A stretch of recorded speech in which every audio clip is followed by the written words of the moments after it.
নমস্কার, নিউজ নয়ের পর্দায় অভিমুখে আপনাদের সকলকে স্বাগত। আজকের অভিমুখে বিশেষ আলোচনায় আপনাদের সঙ্গে রয়েছে আমি পাপড়ি। আজকের বিশেষ আলোচনায় যে বিষয় নিয়ে আমরা কথা বলবো, আপনারা সকলেই কিন্তু ইতিমধ্যে অবগত রয়েছেন যে আগামী 5ই জুন ওয়ার্ল্ড এনভায়রনমেন্ট ডে, বিশ্ব পরিবেশ দিবস। এটি একটি গুরুত্বপূর্ণ বিষয় আমাদের সকলের জন্য। আর সেই বিশেষ দিনটিকে উপলক্ষ করে কিন্তু নিউজ নাওয়ের আজকের অভিমুখের বিশেষ আলোচনা। আমরা আজকে 1 জুন থেকে আগামী 5ই জুন পর্যন্ত প্রতিদিন সন্ধ্যে 7:30 থেকে আপনাদের সঙ্গে থাকব অভিমুখের বিশেষ আলোচনা।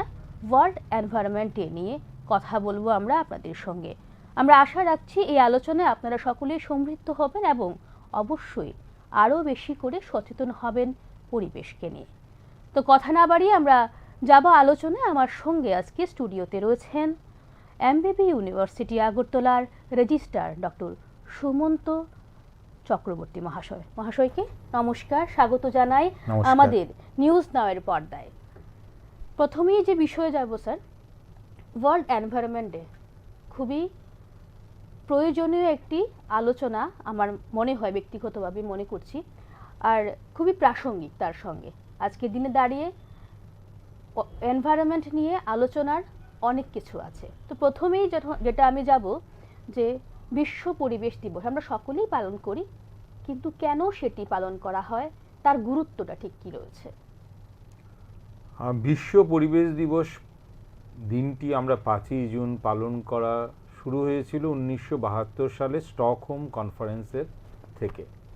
প্রথম আমাদের সারা বিশ্বের রাষ্ট্রনেতারা দেখলেন পরিবেশের যেভাবে ধ্বংস হচ্ছে, পরিবেশের যে প্রয়োজনীয়তা তা অনুভব করে 1972 সালের 5ই জুন প্রথম বিশ্ব পরিবেশ সম্মেলন শুরু করলেন।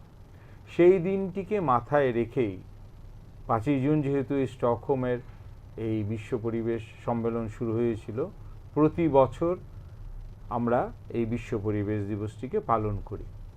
তারপর রাষ্ট্রসংঘ এই বিশ্ব পরিবেশ দিবসকে স্বীকৃতি দেয়। সেভাবেই 1972 সাল থেকে আজকে পর্যন্ত আমরা এই বিশ্ব পরিবেশ দিবস পালন করে আসছি। তো বিশ্ব পরিবেশ দিবস পালন কেন আমরা করি, যে প্রশ্নটা আপনি করলেন, মূলত আমরা সারা পৃথিবীতে পরিবেশের যে প্রয়োজনীয়তা তার সম্বন্ধে সচেতনতা গড়ে তোলার জন্য, সাধারণ মানুষকে বোঝানোর জন্য রাষ্ট্রসংঘ এই উদ্যোগটা নিয়েছে। ওই দিন আমরা সবাই মিলে বিশ্বের যে সামগ্রিক পরিবেশ তাকে রক্ষা করার যে দায় দায়িত্ব আমাদের প্রত্যেকের উপর আছে, সেটা সম্বন্ধে আমরা কতটা ওয়াকিবহাল সেটা যেমন দেখি, সেই সঙ্গে আগামী দিনে আমাদের আশু কর্তব্য কী পরিবেশকে রক্ষা করার, সেটাও আমরা প্রতিজ্ঞাবদ্ধ হই।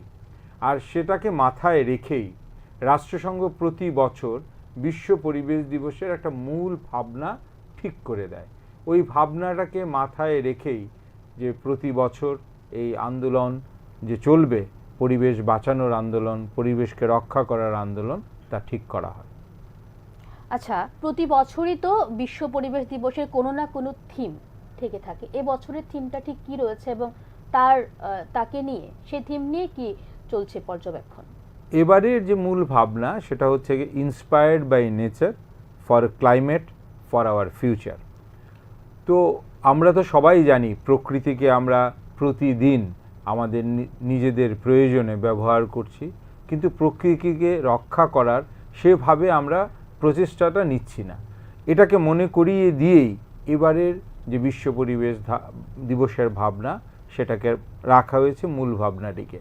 এবং প্রতি বছরই যে কোনো একটা দেশকে বেছে নেওয়া হয়, এবার এবং ওই দেশের একটা শহরকে বেছে নেওয়া হয় মূল ভাবনার উদযাপন উপলক্ষে। এবার হচ্ছে আজারবাইজানের বাকু শহরে যে বিশ্ব পরিবেশ দিবস নিয়ে যে মূল আলোচনা শুরু হবে, সেটা আজারবাইজান যে দেশটা আছে সেই দেশের বাকু শহর। স্যার, যেহেতু বললেন ক্লাইমেট ওয়ার্ডটা এসছে, জলবায়ু পরিবর্তন দিন দিন পরিবর্তন হচ্ছে।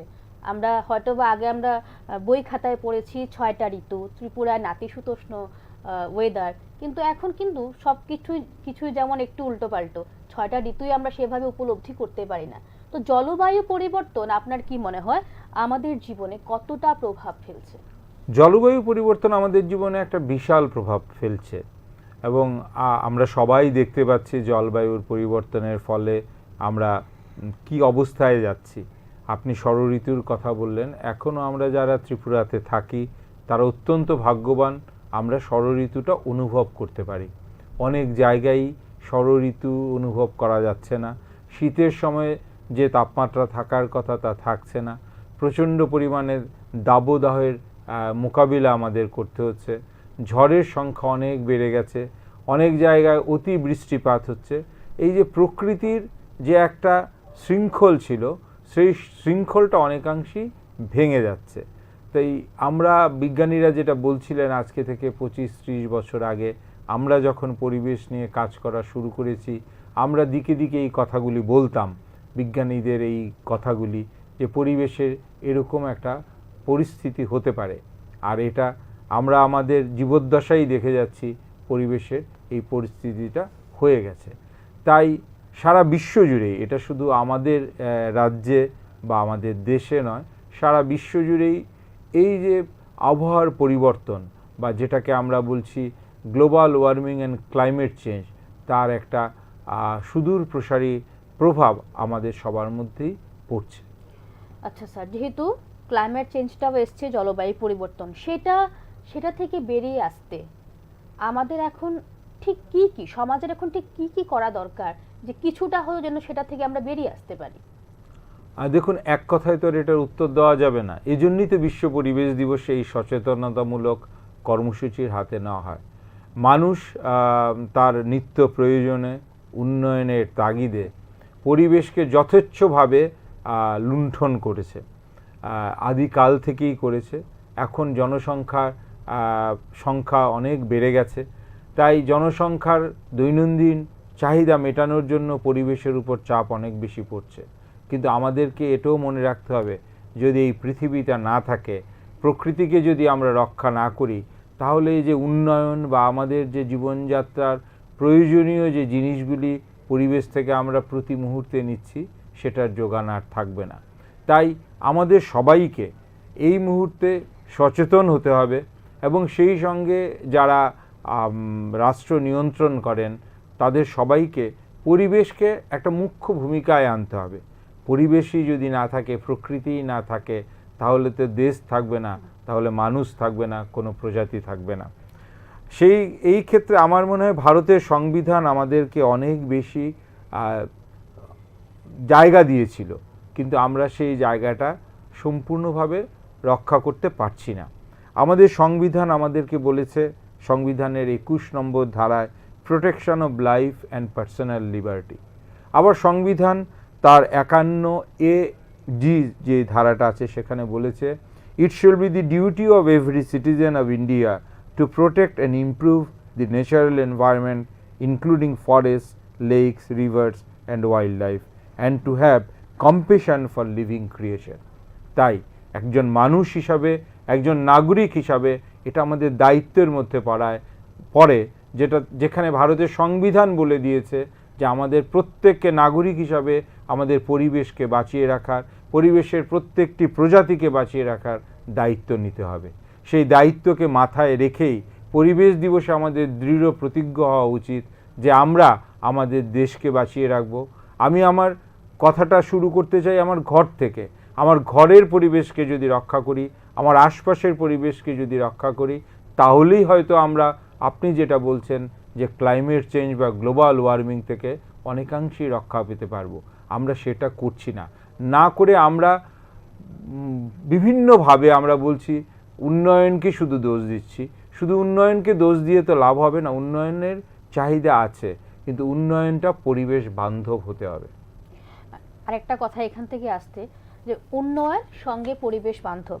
আমরা এখন প্রতিনিয়ত দেখতে পাই যে অনেক গাছ কাটা হচ্ছে উন্নয়নের জন্য। আমাদের বিল্ডিং দরকার, বড় বড় কনস্ট্রাকশন দরকার, পাশাপাশি আবার কিন্তু সরকার পক্ষ বা যারা আছেন কর্তৃপক্ষদের দ্বারা কিন্তু আবার গাছ লাগানো হচ্ছে, কিন্তু সেই গাছটা কতটুকু প্রতিপালন হচ্ছে সেই বিষয়ে আপনি কি বলবেন?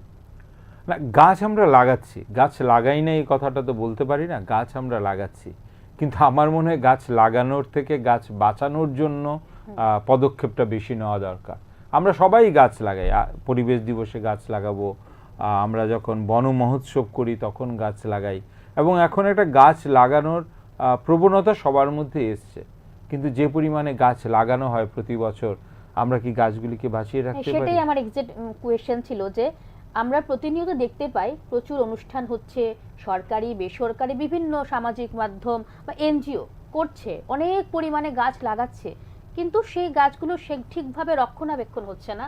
সেগুলো এই ছোট অবস্থা হয়তো বা লাগিয়ে নিয়েছে, সেগুলো রক্ষণাবেক্ষণ অভাবে সেগুলো আবার নষ্ট হয়ে যাচ্ছে। রক্ষণাবেক্ষণটা কে করবে? সেটাই, সেই বিষয়ে আমি যখন গাছ লাগাচ্ছি, তো এটা তো আমার দায়িত্বের মধ্যে কি পড়ে না যে গাছটাকে আমি বাঁচিয়ে রাখি? সেই কাজটা আমরা কেউ করি না। আমরা গাছটা লাগাই একটা যে কোনো একটা উৎসব উপলক্ষে বা কোনো একটা দিনকে উদযাপন করার জন্য, কিন্তু গাছটাকে বাঁচিয়ে রাখার জন্য যে যে ধাপগুলি আমাদের নেওয়া উচিত সেটা আমরা করি না। তো সেটা করলেই তো হয়, তাহলে ওই দায়িত্ববোধটা আমাদের মধ্যে কেন আসে না? সেটাই, তাহলে হয়তোবা বলতে গেলে সেটা বলা যায় যে শুধুমাত্র গাছ লাগাবো সেটাই না, গাছ লাগানোর পাশাপাশি সেটাকে রক্ষণাবেক্ষণ করাটাও আমাদের সবার দায়িত্বের মধ্যে পড়ে। একদম, সেটা করলে কিন্তু আদতে আমরা বলতে পারবো যে আমরা বিশ্ব পরিবেশ যে দিবস পালন হচ্ছে বা আমরা পরিবেশ নিয়ে সচেতন আছি, সেটা সেই জায়গাতেই প্রযোজ্য হবে যদি আমরা সেটাকে রক্ষণাবেক্ষণ ঠিকভাবে করি। যে স্যার, যদি বলি একটা কথা, পরিবেশ আসলেই কিন্তু পরিবেশ দূষণের কথাটাও একটু হলে আসে। পরিবেশ দূষণের প্রধান কারণ ত্রিপুরাতে যদি আপনি বলে থাকেন, আমি ত্রিপুরাই বলছি, তাহলে আপনি কি বলবেন, কোনটাকে বলবেন প্রধান কারণ যদি বলেন? একটা প্রধান কারণ তো আমাদের রাজ্যে যে কোনো বড় শহরের মতো আমাদের আগরতলা শহরে আমাদের যানবাহন থেকে যে ধোঁয়া বেরোয়, তা আমাদের রাজ্যে তো সে পরিমাণে কলকারখানা নেই। তাই আমরা কলকারখানার দূষণ থেকে অতটা না হলেও কিছুটা মুক্ত আছি, কিন্তু দূষণ তো হয়ই। তারপর হচ্ছে আমাদের রাজ্যে যেটা মূলত দেখা যাচ্ছে, আমাদের রাজ্যে অনেক পরিমাণে আমরা উন্নয়নের জন্য আমরা বিভিন্ন ধরনের নির্মাণ কাজ করছি। এই নির্মাণ কাজের জন্য যেটা ভাসমান ধূলিকণা, আমাদের ইট, বালি, কংক্রিট, সিমেন্ট থেকে যেটা হচ্ছে নির্মাণ কাজগুলি করার জন্য, ভাসমান ধূলিকণার পরিমাণ অনেক বেড়ে যাচ্ছে। তো এটা একটা দূষণের কিন্তু আমাদের রাজ্যে অন্যতম প্রধান কারণ। তাই আমরা যেই নির্মাণ কাজগুলি করি, সেগুলি করার সময় আমরা আরেকটু সাবধান হওয়া দরকার। কারণ আমাদের আগরতলা শহরে আপনারা দেখেছেন, আমাদের বিভিন্ন জায়গাগুলিতে রাজ্য দূষণ নিয়ন্ত্রণ পর্ষদের পক্ষ থেকে ডিসপ্লে বোর্ড দিয়ে দেওয়া হয়েছে, যেখানে এসপিএম বা ভাসমান ধূলিকণার পরিমাণ প্রতিদিন দেখানো হয়। দেখবেন আমাদের রাজ্যে অনেক সময় বছরের ভাসমান ধূলিকণার পরিমাণ যেটা মানদণ্ড আছে, সে মানদণ্ড থেকে অনেক বেশি থাকে। আচ্ছা স্যার, আরেকটা ব্যাপার, প্লাস্টিক এটা বিশাল বড় একটা কারণ পরিবেশের জন্য। এই প্লাস্টিকের জন্য আমরা বিভিন্নভাবে ক্ষতিগ্রস্ত হচ্ছি। তো এই প্লাস্টিকটা আমরা কি আদৌ বর্জন করতে এখনো পেরেছি, না কোনোভাবে আবারও আমাদের প্লাস্টিকটা আমাদের পরিবেশকে নষ্ট করছে এখনো?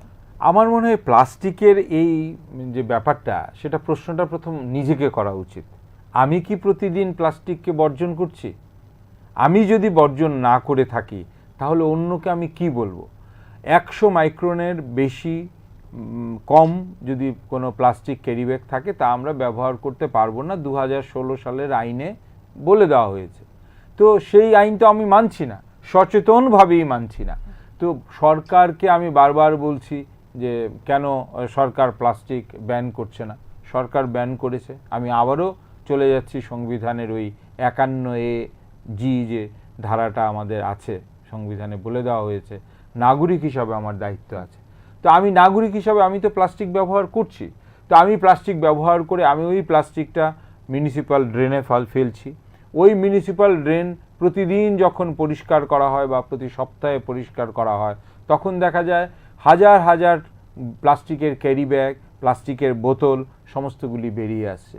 তো সরকার কতদিন এভাবে এই প্লাস্টিকের আবর্জনাকে পরিষ্কার করবে মিউনিসিপ্যাল ড্রেন থেকে, সেটাও ভাবা উচিত। তাই আমার মনে হয় ওই আবারও সেই সচেতনতাতেই ফিরে যেতে হয়।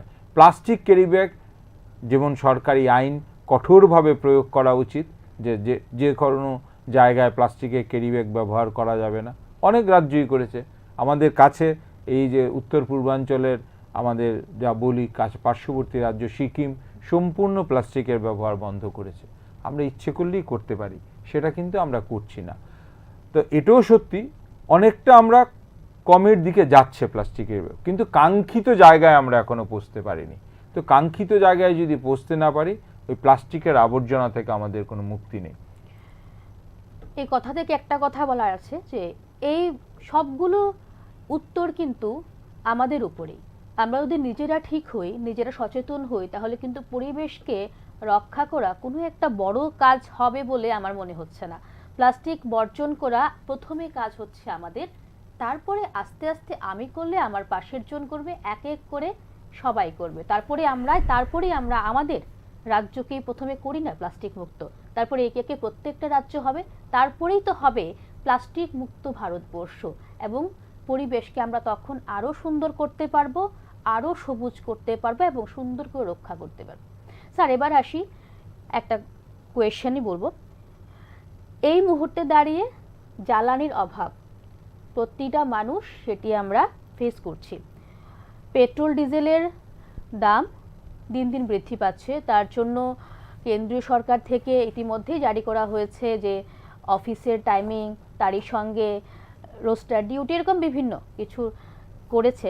তো সেই ক্ষেত্রে আপনি কি বলবেন যে পেট্রোল ডিজেলের যে এই অবস্থা, সেটাকে কিভাবে, পরিবেশকে কিভাবে সেটার থেকে রক্ষা করা যাবে? খুব সুন্দর প্রশ্ন আপনি করলেন। আমাদের পৃথিবীতে যে পরিমাণ দূষণ হয় তার প্রায় 60% দূষণ হয় এই জ্বালানিগুলি থেকেই। আপনি জানেন হয়তো আমাদের যে 2015 সালে যে প্যারিস এগ্রিমেন্ট হয়েছিল, ওখানে আমরা বলেছিলাম যে পৃথিবীর তাপমাত্রা আমরা 1.5 ডিগ্রি সেন্টিগ্রেড কমিয়ে আনবো, প্রি ইন্ডাস্ট্রিয়াল লেভেল থেকে আর কি। কিন্তু দুর্ভাগ্য হলো সত্যি আমরা সেটা করতে পারিনি। 2024 সালে আমাদের পৃথিবীর ওই যে গড় তাপমাত্রা, যেটাকে আমরা বলেছিলাম 1.5 ডিগ্রি সেলসিয়াসে নামিয়ে আনবো, সেটা নামিয়ে আনতে পারিনি। সেটা 1.5 ডিগ্রি সেলসিয়াস অতিক্রম করে গেছে। এবং যেভাবে সেটা বাড়ছে, সেটা আমাদের সবারই আশঙ্কার কারণ। সেটা হয়তো 2 ডিগ্রি সেলসিয়াসেও পৌঁছে যাবে। এবং 2 ডিগ্রি সেলসিয়াসে যদি পৌঁছে যায়, তাহলে পৃথিবীর মধ্যে একটা বিশাল পরিবর্তন দেখা দেবে। আপনি জ্বালানিতে আমি আসছি, আপনাকে একটু এটার যে পেছনের ঘটনাটা যদি না বলি, একদম। তো এই যদি হয় অবস্থা, তাহলে আমরা দেখছি আর্কটিক অঞ্চলের যে বরফ প্রচুর পরিমাণে গলে যাচ্ছে, হিমালয়ের বরফ, গ্লেসিয়ারগুলি গলে যাচ্ছে। এই সবগুলির মূল কারণ কিন্তু এই জ্বালানি। আমরা এই জ্বালানির ব্যবহার কমানোর জন্য প্যারিস এগ্রিমেন্টের আগে থেকেই, প্যারিস এগ্রিমেন্টে মূলত এটা আরও বেশি জোর দেওয়া হয়েছে যে আমরা ব্যবহারটা কমিয়ে আনব। তাই আপনি দেখবেন আমাদের দেশে আমরা একটা টার্গেট নিয়েছি যে রিনিউয়েবল এনার্জিকে আমরা বাড়াবো। রিনিউয়েবল এনার্জিকে যদি আমরা বাড়াই, তাহলে জ্বালানির উপরে আমাদের নির্ভরতা অনেকাংশেই কমবে। এবং সেটা সারা পৃথিবীর দেশগুলি, অনেক দেশগুলি কিন্তু এখন এই রিনিউয়েবল এনার্জির উপরে, মানে পুনর্নবীকরণযোগ্য যে শক্তি, তার উপরে জোর দিচ্ছে এবং জ্বালানি তেলের ব্যবহার কমিয়ে আসছে। এর মধ্যেই আমাদের এই হরমুজ প্রণালী নিয়ে আমাদের যে সারা বিশ্বে একটা অস্থিরতা তৈরি হলো। আমার মনে হয় সব কিছুর পেছনেই একটা আলোর দিশা থাকে। হরমুজ প্রণালীর এই যে গন্ডগোলটা, সেটা বোধহয় বিশ্ববাসীকে আরও বেশি চোখে আঙুল দিয়ে দেখিয়ে দিচ্ছে যে পুনর্নবীকরণযোগ্য শক্তি আরও বেশি ব্যবহার করা উচিত এবং আমাদের নির্ভরতা বাড়ানো উচিত। ভারতবর্ষে প্রায় 80% এই জ্বালানি তেল ওনাদের থেকেই আনে, ওই অঞ্চলটা থেকে। এবং আমাদের বৈদেশিক মুদ্রার একটা প্রচুর পরিমাণে চলে যাচ্ছে এই জ্বালানি তেল আনতে। একেতে পরিবেশ নষ্ট হচ্ছে, দিন দিন আমাদের তাপমাত্রা বাড়ছে, 2 আমাদের বৈদেশিক মুদ্রার ভাণ্ডার কমে যাচ্ছে। তাই আমাদের সবার দৃঢ় প্রতিজ্ঞ হওয়া উচিত আমরা পুনর্নবীকরণযোগ্য শক্তিকে আরও কত বাড়াতে পারি। এবং অরুণাচল থেকে গুজরাটের কচ্ছ, আমরা ভারতবর্ষে সবচেয়ে বেশি সৌর যে সময়টা, অরুণাচলে হয়তো আমরা ভোর 4টা, এখন আমাদের এখানে যখন ভোর 4টা হয় অরুণাচল তখন আর সূর্য উঠে যায়, এবং কচ্ছতে যখন সূর্য অস্ত যায় তখন হয়তো সন্ধ্যা 7:30 বাজে।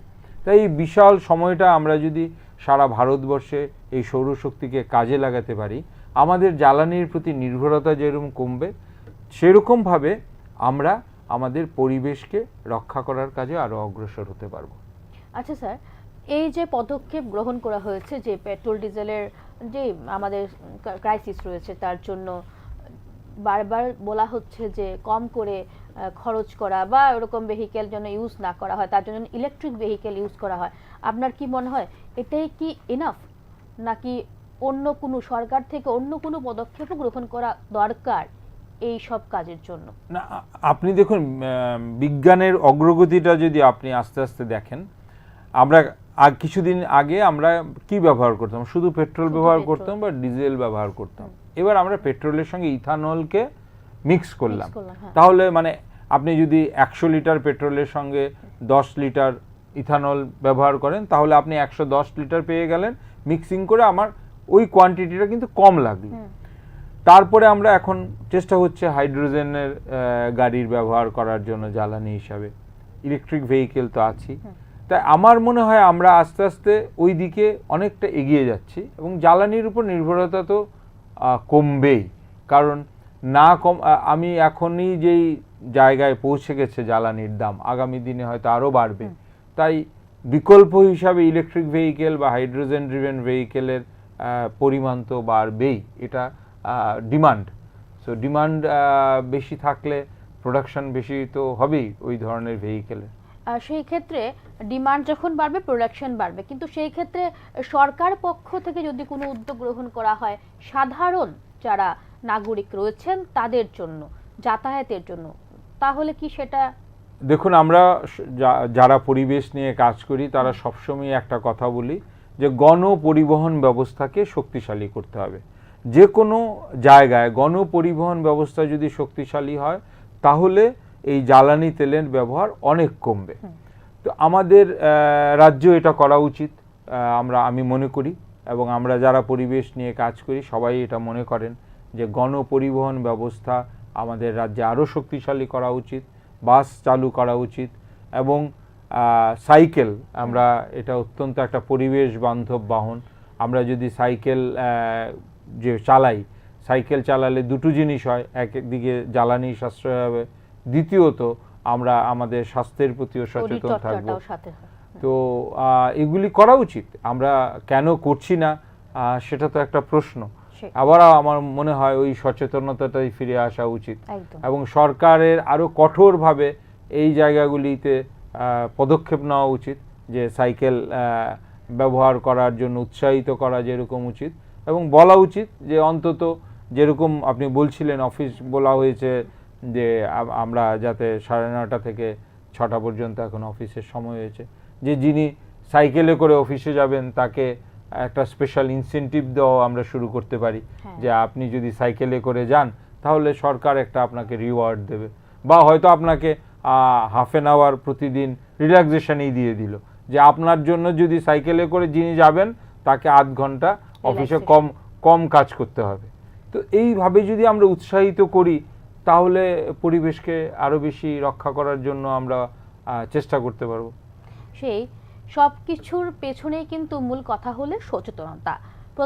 আমাদের প্রত্যেক মানুষকে কিন্তু সচেতন হতে হবে প্রত্যেকটি বিষয় নিয়ে। আমরা যারা রয়েছি সাধারণ নাগরিক থেকে শুরু করে একদম উচ্চ পদস্থ যারা রয়েছেন সকলে, আমরা যদি স্যারের কথা থেকেই বলছি, আমরা যদি প্রত্যেকে সেই নিয়মগুলো নিজেরা মেনে চলি, এবং সরকার কর্তৃপক্ষ যারা রয়েছেন তারা যদি সেই বিষয়টা নিয়ে একটু ভাবেন যে কিভাবে পরিবেশকে আরো সচেতন করা যায়, প্রত্যেকটা মানুষকে, সাধারণ নাগরিককে সুবিধা দিয়ে কিভাবে আরো সুন্দরভাবে পরিবেশকে রক্ষা করা যায়। স্যার যেটি বললেন সেই ভেহিকেল যেটা বলেন, সকলে মিলে একটা জিনিসে চলে যাব, সেটা বাইক হোক, বাস হোক, বা অন্য কোনো বড় গাড়ি হোক, সেটা অবশ্যই হয়তো বা স্যার ইলেকট্রিক ভেহিকেল টাইপের কিছু একটা হওয়া উচিত। সেটা হলে আমাদের পরিবেশও রক্ষা হলো, প্রত্যেকটা মানুষের একসঙ্গে যাতায়াত হলে সেও কিন্তু তার মানে পকেট থেকেও তেমন খরচটাও হচ্ছে না, অল্প খরচের মাধ্যমে অনেকগুলো মানুষের যাতায়াত হচ্ছে, সঙ্গে পরিবেশ রক্ষা হচ্ছে, সঙ্গে রাস্তায় যে একটা জ্যাম সৃষ্টি হয় এই অফিসকালীন সময়ে বিভিন্ন ভেহিকেলে, সেটাও কিন্তু অল্প করে কমবে। সব দিকেই কিন্তু সুবিধা হবে সেই ক্ষেত্রে। এবং তারই সঙ্গে আরেকটা বিষয় যেটি খুব সুন্দর করে উনি বুঝিয়ে দিলেন, যে মানুষটি অফিসে সাইকেল চালিয়ে যাবেন, তাকে যদি একটু উৎসাহিত করা হয়, তাকে দেখে কিন্তু পরবর্তী আরেকটি মানুষও পরের দিন হয়তোবা সাইকেলটা চালিয়ে যেতে পারে, তার হয়তোবা মানসিকতা একটু হলেও চেঞ্জ হবে। কারণ আমরা কিন্তু সবাই সে দেখে দেখেই মানসিকতা চেঞ্জ করি। আজকে আমি যা দেখব, একটা ভালো কিছু দেখলে একদিন, দুদিন, 3 দিন দেখলে 4 দিনের দিন আমি অবশ্যই সেটি একবার হলেও ভাববো যে সেটি আমি একবার করে দেখি, আমার কেমন লাগছে বা আমার দায়িত্ব কতটুকু, সেটার একবার হলেও আমাদের মনে ঠিক গাঁথবে যে আমারও দায়িত্ব পরিবেশকে সুরক্ষিত করা, সবুজ রাখা, সুন্দর রাখা। আর বিশ্ব পরিবেশ দিবস মানে আমরা কিন্তু প্রতি বছর আমরা সেইভাবেই নিজেকে তৈরি করব এবং নিজে নিজে শপথ করব যে এই পরিবেশটা আমার নিজেকে প্রথমে এটাকে রক্ষা করতে হবে, সবুজ রাখতে হবে, সুন্দর রাখতে হবে, তাহলেই সুন্দর হবে আমাদের এই গোটা পরিবেশটা। তো স্যার, আজকের আলোচনা আমরা এখানেই শেষ করছি এই আলোচ্য বিষয় নিয়ে, যে খুব সুন্দর করে আপনি বললেন, এবং আশা রাখছি যারা দর্শকরা রয়েছেন ক্যামেরার ওপারে, তারা এই আলোচনা থেকে খানিকটা হলেও সমৃদ্ধ হয়েছেন এবং সচেতন হয়েছেন, এবং সেই সচেতনতা আপনারা কিন্তু প্রয়োগ করবেন। আপনারা সেটি মাথায় রেখে অবশ্যই এই পরিবেশকে সুন্দর রাখার জন্য কাজ করবেন। এবং স্যার যেটি বলেছেন, বারবার করে বলেছেন কিন্তু উনি, যে গাছ লাগানো শুধুমাত্র গাছ লাগিয়ে ছেড়ে দেওয়া নয়, গাছকে প্রতিপালন করাও কিন্তু, রক্ষণাবেক্ষণ করাও কিন্তু আমাদেরই কাজ। প্লাস্টিক বর্জন করা শুধুমাত্র বড় বড় হোর্ডিংয়ে না, সংবাদপত্রের ব্রেকিং নিউজে না, বা হেডলাইনে না, এটা আমরা নিজেরা করতে হবে। প্লাস্টিককে আমাদের প্রথমে বর্জন করতে হবে, তারপরে একে একে সকলে মিলে বর্জন করলেই প্লাস্টিক মুক্ত ত্রিপুরা হবে, ভারত হবে। আর আস্তে আস্তে এই ছোট ছোট কাজের মধ্য দিয়ে কিন্তু পরিবেশকে আমরা সুন্দর করতে পারবো, সচেতন করতে পারবো, সবুজে সবুজ করে রাখতে পারবো। আরেকটা কথা বোধহয় আমরা মিস করে গেলাম, সেটা হচ্ছে জল। হ্যাঁ, আমাদের রাজ্যে যেভাবে ভূগর্ভস্থ জলকে আমরা ব্যবহার করছি, একদম একদম আমাদের অতি সত্বর আমাদের এই ব্যাপারে আরো বেশি সচেতন হওয়া দরকার, যে আমরা এই ভূগর্ভস্থ জলকে কিভাবে আমরা আবার রিচার্জ করব। সেটা হচ্ছে না। যে পরিমাণে আমরা জল উত্তোলন করছি, সে পরিমাণে জল কিন্তু আমরা প্রকৃতিকে ফিরিয়ে দিচ্ছি না। এই ব্যাপারে আমাদের কিন্তু আগামী দিনে একটা সংকটের মুখোমুখি হতে পারে। এখনই দেখতে পাওয়া যায় যে লেয়ার পাওয়া যায় না, খনন করার পরে লেয়ার পাওয়া যায়। ধরুন আপনি আগে যেখানে 100 ফিট নিচে গেলেই জল পেতেন, এখন ওখানে 200 ফিট গেলেও পান না। এবং এই যে বহুতল বাড়িগুড়ি হচ্ছে, তারা যার যেভাবেই জলের প্রয়োজনে ওই বোরওয়েল বলে যেটাকে, সেটা করছে। কিন্তু আমরা সমস্ত কিছু তো ওই কংক্রিটের আচ্ছাদন দিয়ে ঘিরে ঢেকে ফেলছি, তাহলে মাটিতে জলটা যাবে কিভাবে? এই দিকটা কিন্তু আমরা একটু বোধহয় আরো বেশি সচেতন হওয়া দরকার, যাতে আমরা ভূগর্ভস্থ জলের পরিমাণটাকে বাড়াতে পারি। এবং আগরতলা শহর আগে ছিল, অনেক পুকুর ছিল, অনেক মাঠ ছিল, অনেক খালি জায়গা ছিল। হয়তো জনসংখ্যার চাপে আমরা অনেক বহুতল তুলতে বাধ্য হচ্ছি, পুকুর অনেক জায়গায় আমরা বুঝিয়ে ফেলেছি। তো এই জলাশয়গুলিকে রক্ষা করা এবং ভূগর্ভস্থ জলকে যাতে আমরা আরও বেশি পরিমাণে রিচার্জ করার ব্যবস্থা করতে পারি, সেটা আশু দেখা দরকার। আমি বিশ্ব পরিবেশ দিবস উপলক্ষে আমার তরফে সবার কাছে আবেদন থাকবে, চলুন আমরা সবাই মিলে চেষ্টা করি যে ভূগর্ভস্থ জলকে কি করে আরও বাড়ানো যায়, কি করে আমরা প্রতিদিন জলের ব্যবহার কমাতে পারি, এবং যেই জলাশয়গুলি আছে প্রাকৃতিকভাবে জলাশয়গুলিকে যাতে আমরা রক্ষণাবেক্ষণ করি, এবং জলাশয়ের মধ্যে যেই জৈব বৈচিত্র্য আছে সেটাকেও যাতে আমরা রক্ষা করি। একদম স্যার, আমাদের চেষ্টাতেই কিন্তু সম্ভব হবে এই সব কিছু। তাই আপনারা সবাই সচেতন হন এবং এই চেষ্টাগুলো চালিয়ে যান। অবশ্যই আস্তে আস্তে করে কিন্তু আমাদের এই প্রচেষ্টাগুলো একদম সার্থক হবে। তো আজকের মতো আমরা বিদায় নিচ্ছি। অসংখ্য ধন্যবাদ আপনাকে যে আপনি আপনার মূল্যবান সময় থেকে অল্প সময় আমাদেরকে দিয়েছেন এই সুন্দর একটি আলোচনায়।